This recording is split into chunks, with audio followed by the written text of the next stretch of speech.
Bienvenue. Les aventures de Frank et Ben. 6th série. Frank and Ben go on a picnic with Ruth and Sally. 21e histoire. Frank and Ben go on a picnic. Part 21.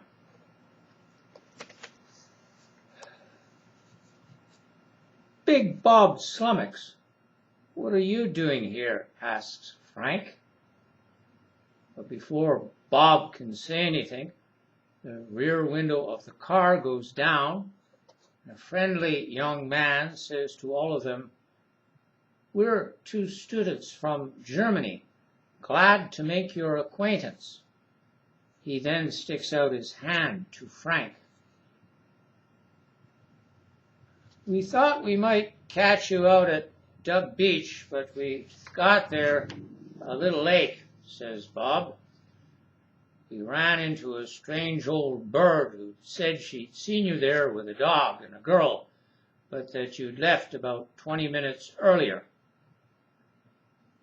"Strange old bird, do you call her, Bob?" says the German student in the back seat.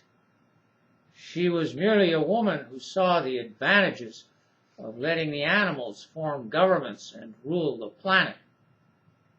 When he says this, the other German student, who is sitting in the front, laughs. "Did you notice two strange-looking types while you were at Duck Beach?" Bob then asked Frank. "One was a middle-aged woman, and the other was a young man interviewing her. They were sitting in lawn chairs underneath a tree." "Yeah, I remember seeing them," answers Frank.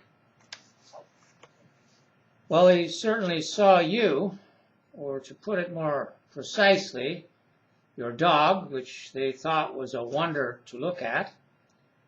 The middle-aged woman kept saying to us, 'What a beautiful animal they had. What a powerful swimmer. Much better than either the young man or his girlfriend.'" The German student in the front seat laughs again. "Bob, what brings you to this neck of the woods?" asks Frank. "I thought you were headed for the city." "I was, my friend, and even had an appointment there of some importance, but it was cancelled at the last minute. It was at this point that our stop at Duck Beach, originally intended to be short, turned into a much longer affair.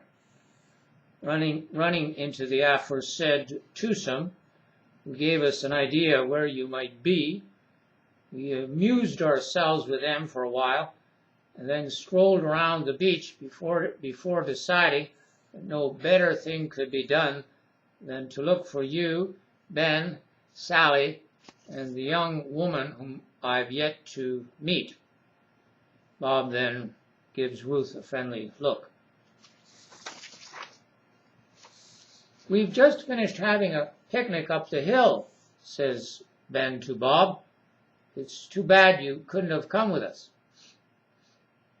"Indeed it is," replies Bob, "and I see that my appointment in the city, although it was cancelled, has really mucked things up for my two German friends, for they dearly wanted to get to know this part of Canada as well as they could before they leave for the West in 2 days.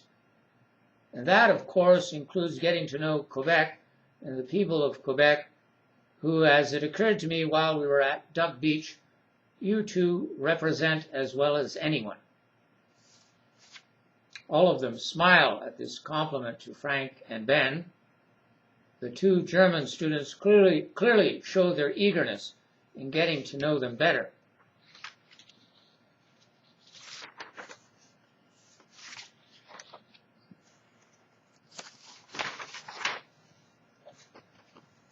"Well, spending some time with your friends sounds great," says Frank, "but I think it may not be at the best moment.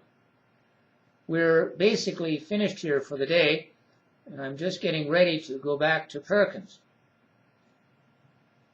You should come visit us this evening then, says the young man sitting in the back seat. All of you are welcome, I'm sure. Yeah, says the young man in the front seat. That would be super. We'll have to talk it over, says Frank. But if we decide to go, where exactly should we meet? Call me on my cell if you decide to pay us a visit, says Bob. Otto and Friedrich are staying with me. After Big Bob has driven off with his two friends, Frank, Ben, Ruth, and Sally go back to the bicycles and start to unload the panniers. Well, what do you think? Frank asks finally. Should we go? Could be fun, says Sally. I wasn't planning anything. I wouldn't mind getting to know them better, says Ben. I have a martial arts class this evening, says Ruth. Sorry. On the drive back to Perkins, Ruth and Sally once again accompany Ben in his car. Frank drives behind them as he did when they were going out to Blood River. Instead of sitting in the front seat, however, Bowser is now in the back with his head stuck out the window.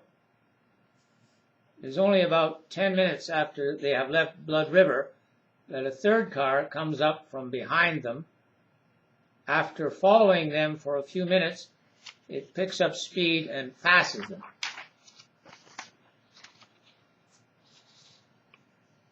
Author. Good heavens, that's the dog that was out at the beach. Interviewer. And the young man who was with him. After passing Frank's car, they pass Ben's car. Author. It always takes a human being to spoil things, you know. I was thinking of their friend, that abominable person those two Germans called Big Bob. You seem to find him funny. Interviewer. Not in the least. Or if I laughed once or twice, it was merely out of politeness. Author. I was caught off guard. I didn't really realize I was dealing with a charlatan.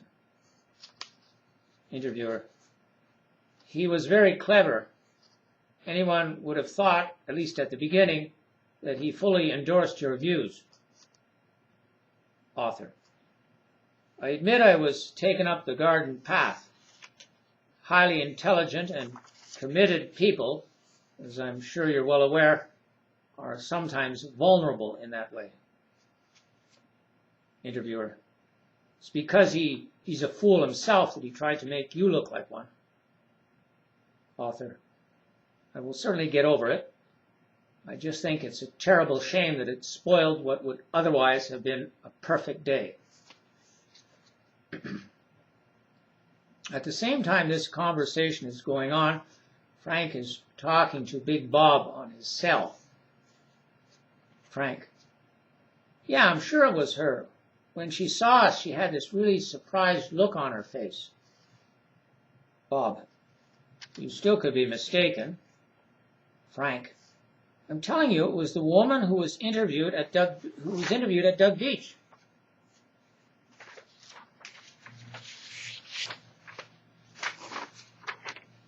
Bob. Who was with her? Frank. The guy who interviewed her. Bob. A lame duck of an interviewer, if you ask me. It's too bad you weren't there to see how I took over by interviewing the woman myself. I had a little fun with her by making her think I was even more radical in the belief that the animals should rule the earth than she was. Frank. Well, that's fine, except I have something else on my mind. It's about Genevieve. Bob. She's in Bolivia with Minot and her father. They're exploring some lakes in that country because, as you know, that's Professor Bedar's passion. She's also there with a law student who she recently met, but from what I can see, is pretty important in her life right now. The guy was born in Bolivia, so that's how this trip got worked out. Frank, you mean she's in love with him? Bob, I think that would be fair to say. Sorry to hit you with this. Frank, better from you, Bob, than someone else. Bob, it's rough, I know. I had a crush on her myself at one time. Frank, you did? Bob, when we were in high school, she was 2 years behind me. Now it seems like she's 2 years or even more ahead of me. Frank, she's out of my league as well. Bob, don't let this spoil our evening together. After assuring Bob that he will show up at his place with Ben and Sally, he says goodbye to him and turns off his cell. Despite an effort to control his feelings, he finally lets the tears flow. So much of what he had been thinking since Geneviève came with Minot to his cottage at Lac de Plaisir now seems like a silly dream. But this thought is so hard to bear that he quickly turns up the car radio and tries to lose himself in the music.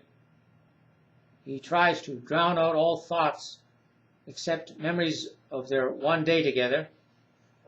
And in particular, his mind goes back to moments such as when they were out canoeing on the lake, and everything, sky, trees, water, Geneviève, himself, seemed inextricably bound together.